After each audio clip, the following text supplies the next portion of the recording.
A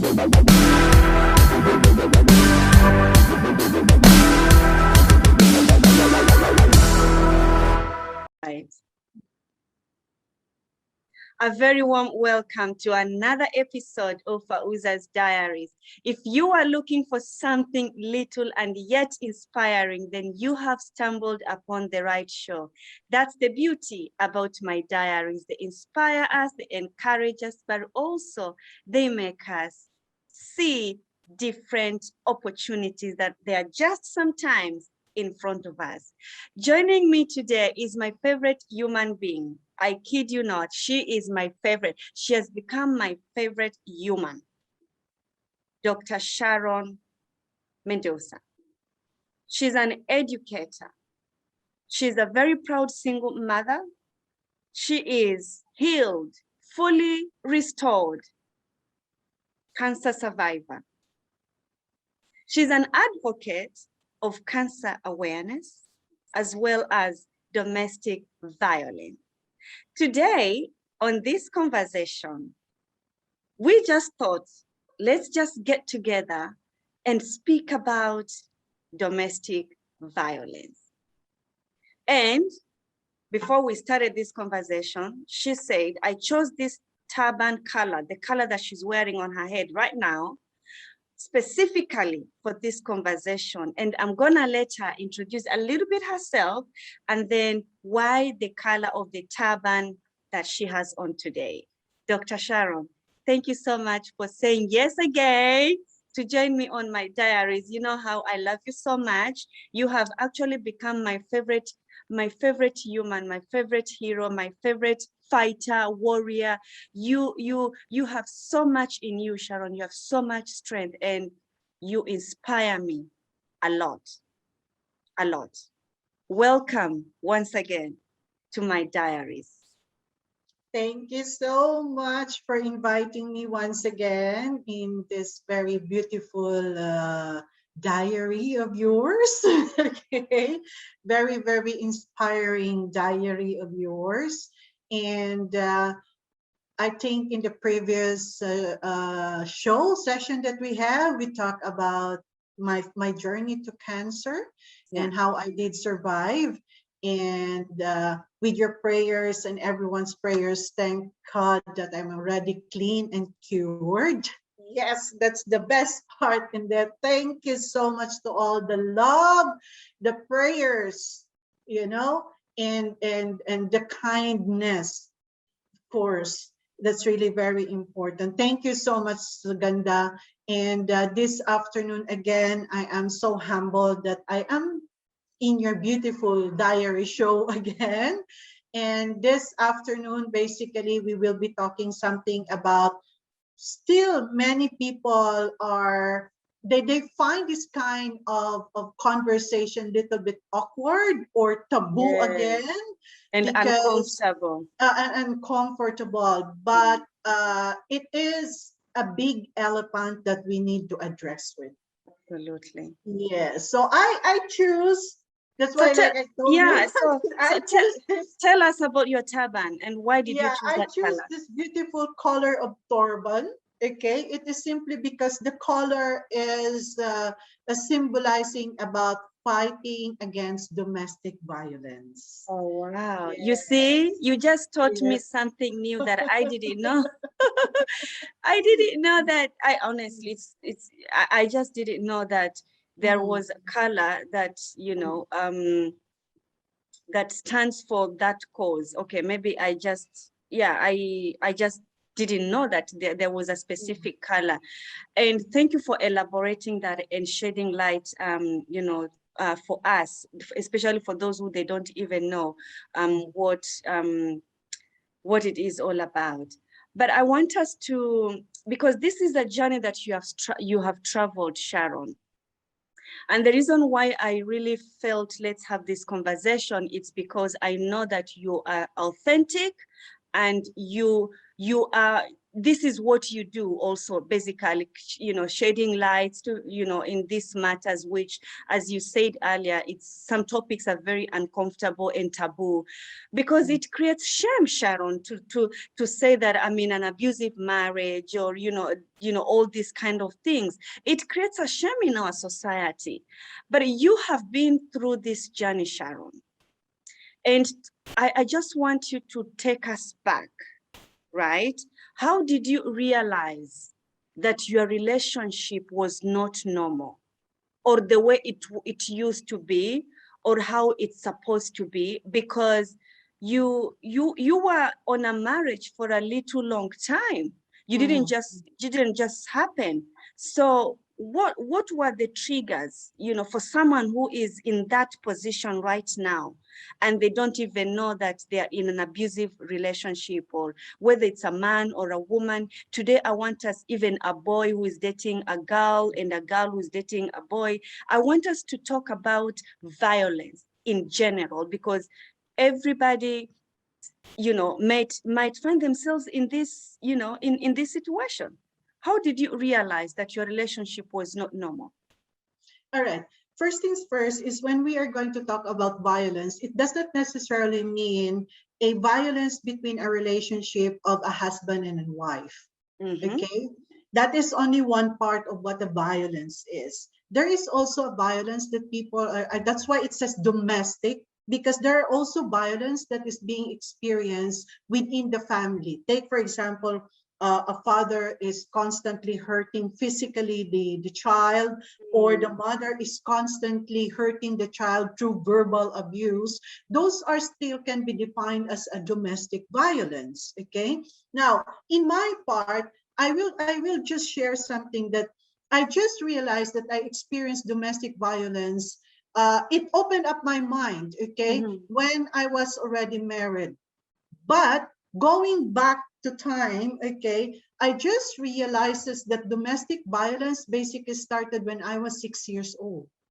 6 years old, Sharon? Yes, okay. Now, the story is like this, okay?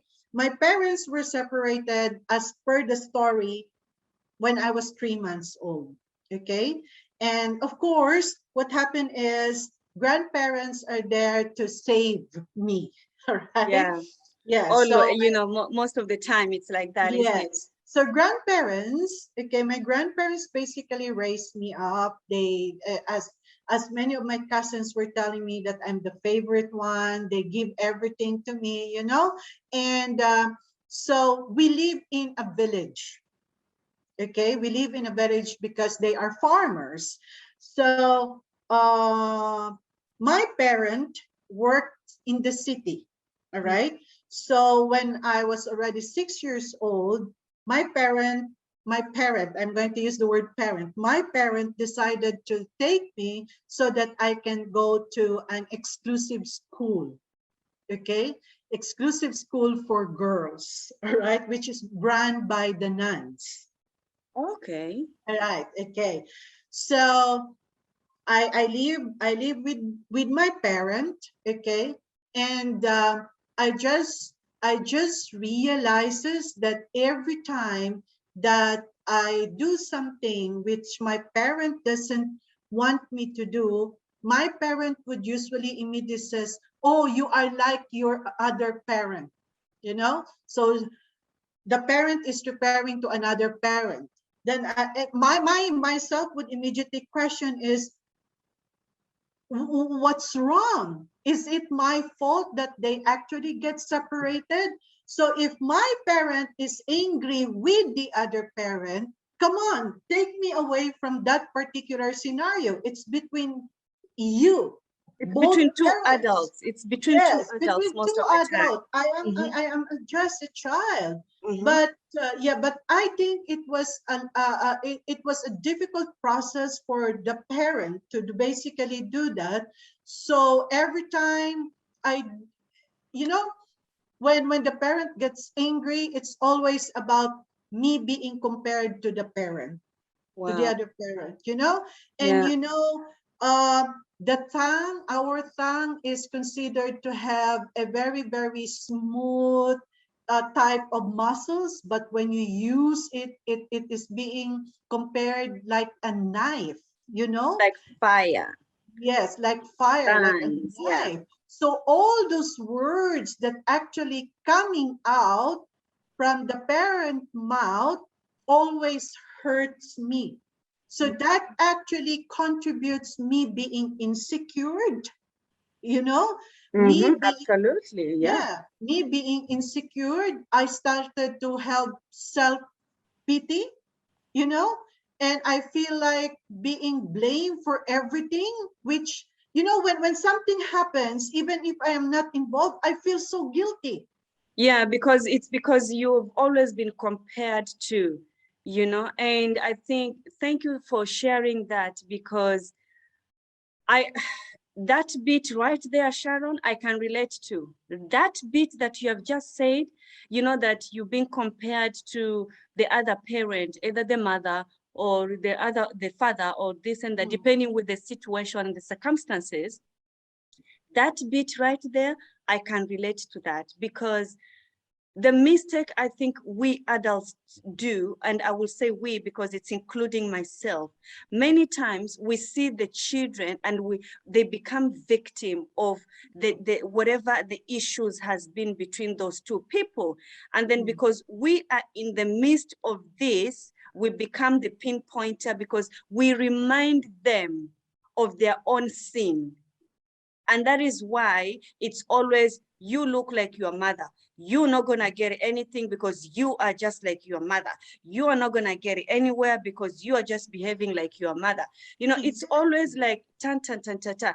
But Mm, the issues among adults, especially grown up and married people who are in a relationship that brought life in on this earth, another human being, it has mm, nothing to do with the product of their own sin. correct. I constantly repeat this because you find yourself in the middle of a war Mhm. and you're carrying shame that it's not even for you, Sharon.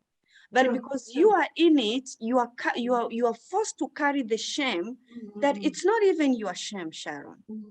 That's true. That's really very true. So so I'm going to continue about my story. So every time I started crying when I was young because the parents started to hurt me by words or pinching me or slapping me. Uh, the thing is that when the parents sees me crying and I don't start eating, then there's no compassion being shown, even if the parent would tell me that I love you. Because my definition of love is something that is not, you cannot hurt someone. You cannot hurt someone. So when you say that when you say that you love me, my question to you is that, is it the right love that you are actually giving to me? Yeah, You may say, you may have your own definition of love, but that is not the definition of the love that I want. yeah, Yeah, so from there, you can already see that there is already a gap in terms of communication, in terms of defining of what love is all about. So I was growing up with that kind of environment, and because I was longing for a love, the worst thing is that I'm not realizing that I'm actually throwing myself to wrong men. oh, For me, it's just like I want someone to love me. But I did mm, not realize that the man that I have a relationship or that I married is already someone that actually is not for me. Okay? okay. I'll stop you right there, Dr. Sharon. And that is so powerful what you have said. But I just wanted to stop you right there and ask, do you think the way the household, the fundamentals of your family growing up led you into the hands of the wrong person, the wrong man?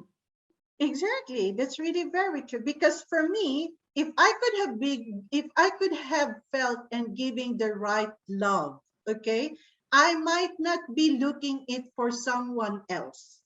Right. I could have been stayed and says that yes, okay, I am being loved, you know, Mm-hmm. and and because of being constantly blamed and being compared to the parent, okay, which you know, I met my other parent when I was already 20 years old. That's the reason why I told you that I was, because of the lack of love that I felt within the household or within my own family. I did not realize that my behavior or my action is already throwing me to the wrong relationship. Okay. Yes, to the wrong relationship. So when I get married, okay, Mm-hmm. when the thing is that when on my first marriage, okay, I was already told that he is already engaged and he's about to get married, you know, Mm-hmm. Mm-hmm. and I did not care. I did not even felt something shame or who cares or should I stop him or should I break up with him. But for me, it's just like he's my boyfriend and he proposed to me. So it's just like that. So at the end, we get married. All right. Now, the marriage was beautiful. Okay. Here's the thing, Ganda. Mm-hmm. I am not angry to my ex-husband, to the Mm-hmm. father of my children. Mm-hmm. For him as a man, as a person, I am not angry with him. I am angry of what he did, of his action. Because as a human being, we are gifted with intelligence to know what is right and what is wrong.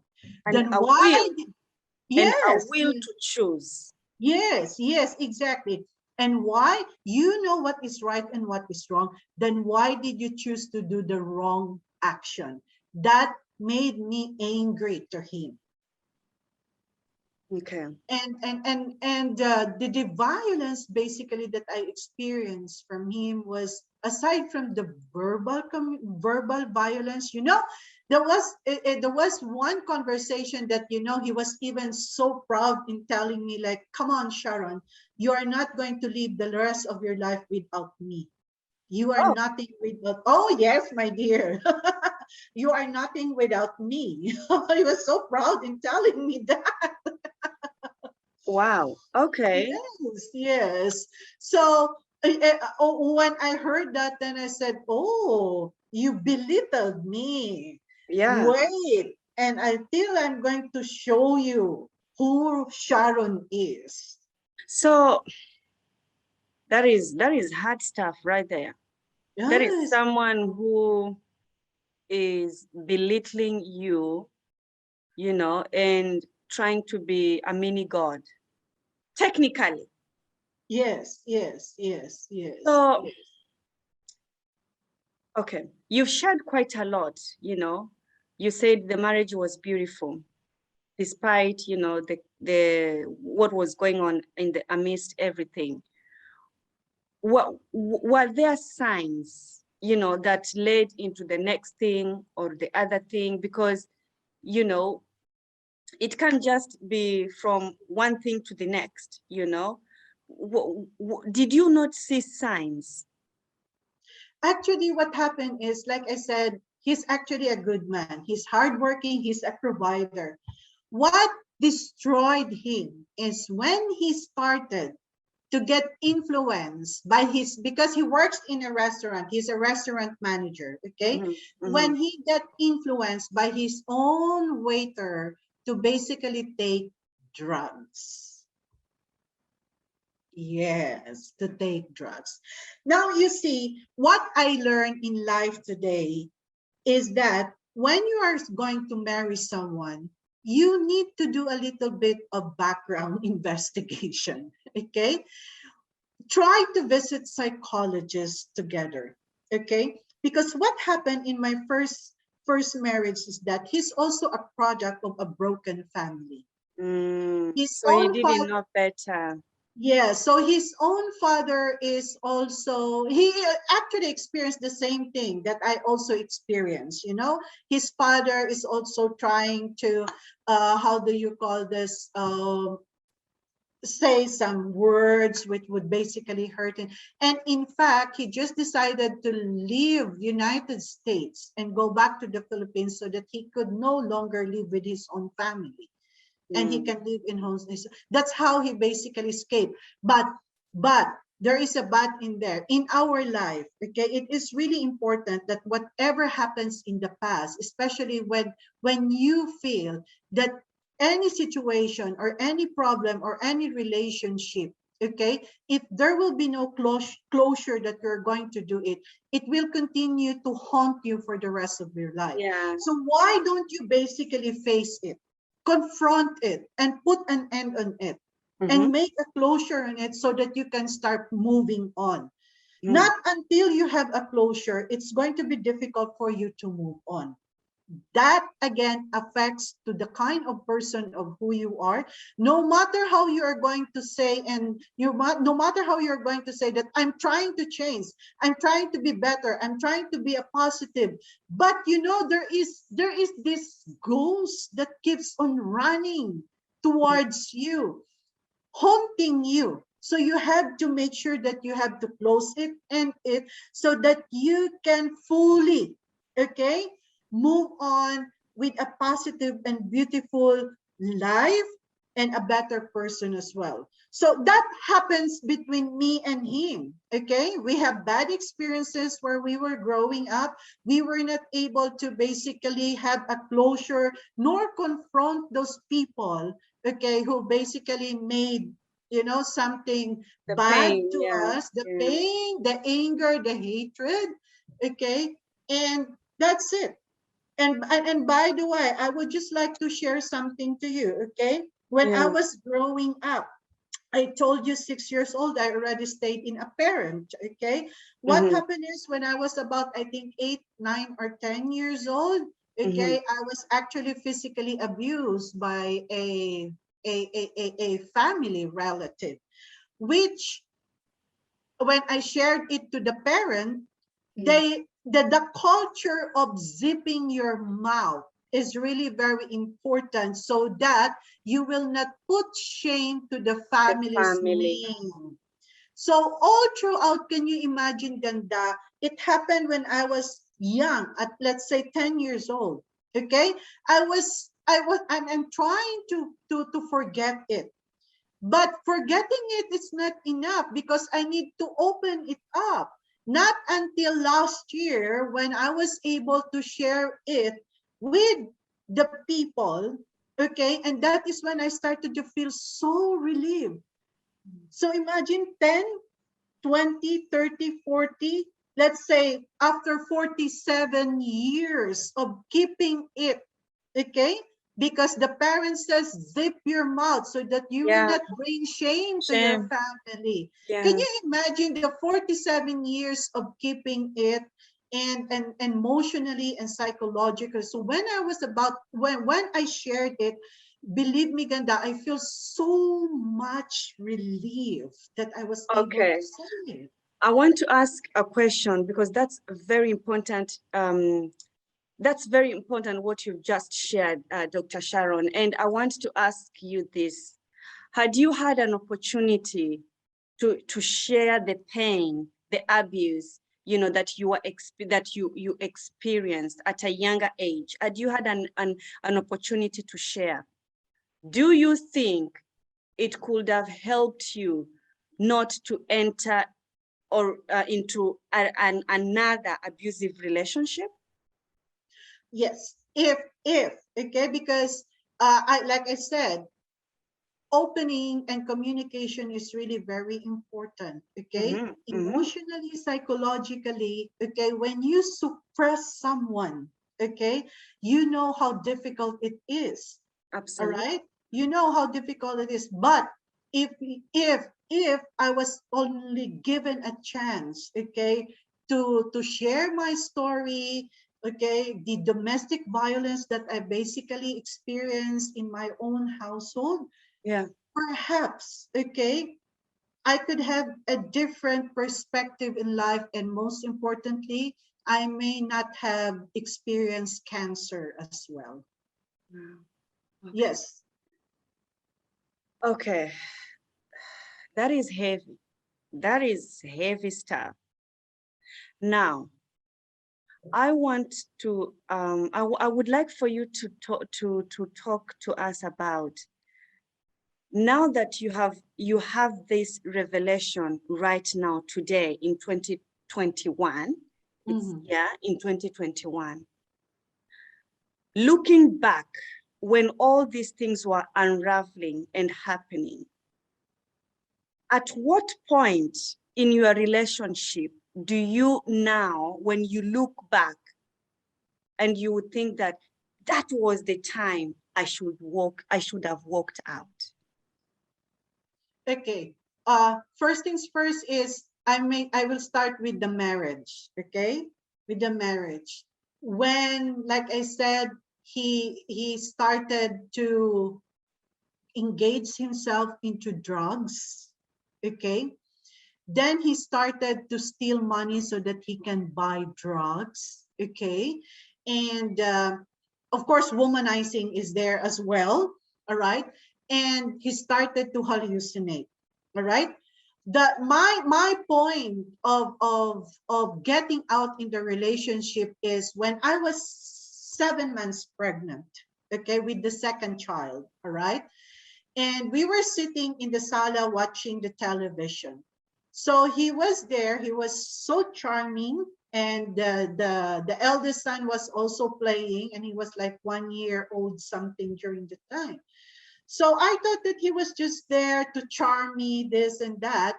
Then he started to put his hand behind my shoulder, okay? And then he was just saying stories, this and that. We were laughing because we were watching a very nice movie. And all of a sudden, my dear, okay, he started with all his force, he started to choke me out. And And I you're was seven seven. months pregnant. Yes, 7 months pregnant, and I have my 1 year old son also. And I was struggling, I Yeah. was struggling. I was really struggling. And in my mind, I should not die, because if I die, what will happen to my children? And That's in also my the one mind. who is in your tummy. Yes, yes, yes, yes. That's really very true. I might die, but the baby in my tummy may survive. We don't know, okay? So I just again said, I need to survive. I need to be alive.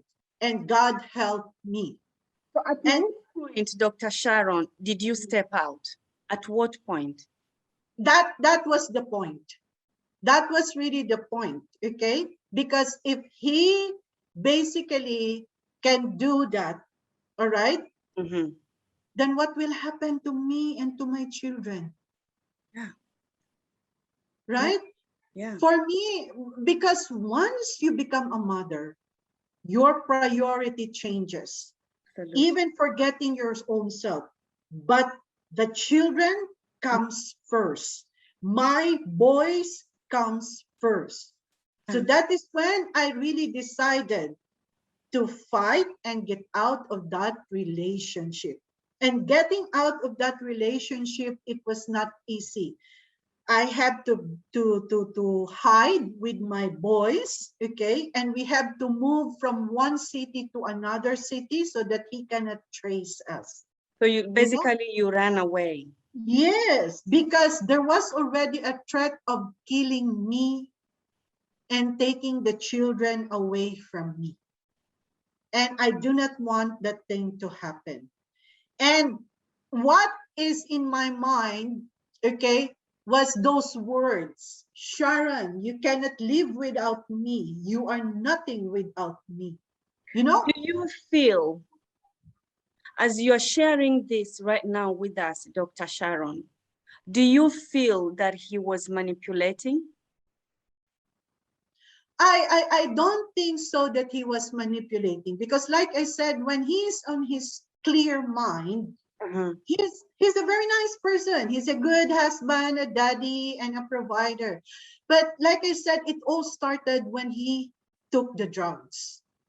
So there was a difference influence in him when he takes drugs, because technically you are high, you are not yourself. Yes, yes. So you ran away. That's the reason. Yeah, so that's the reason, like I said, I am not angry with my ex-husband as a person, but I am angry to what basically he did, his action, the choice of his action, because that basically breaks out the relationship. So you ran away, Sharon, with your Yes, child, and you are yes. 7 months pregnant. Oh, yeah, yes, Where yes. did you go and how did you get support? Was the government involved, the authority, The- family members? How did yeah, you, what happened? I want to know, Sharon, Mm. where did you draw your strength from? Okay. I draw my strength from my voice. Okay. So what happened when I was 7 months old? We did not actually separated immediately, but in my mind, I really have to get out with this relationship. So I still have to have the second baby. I gave birth to the second baby. The Mhm, relationship started really to not go. It's really, really very bad. mhm. And then all of the sudden he has some sort of heart attack, you know? And in my mind, when I saw him, he was struggling to breathe and he's in the floor. I was just like sitting and cuddling my two boys with me. And I said, go ahead and die. You know, that's the anger that I have for as long as my boys are with me.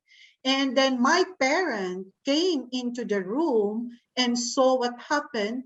And the parent told me, okay, that we have to call a doctor. Then I just look at the parent and I said, I don't care.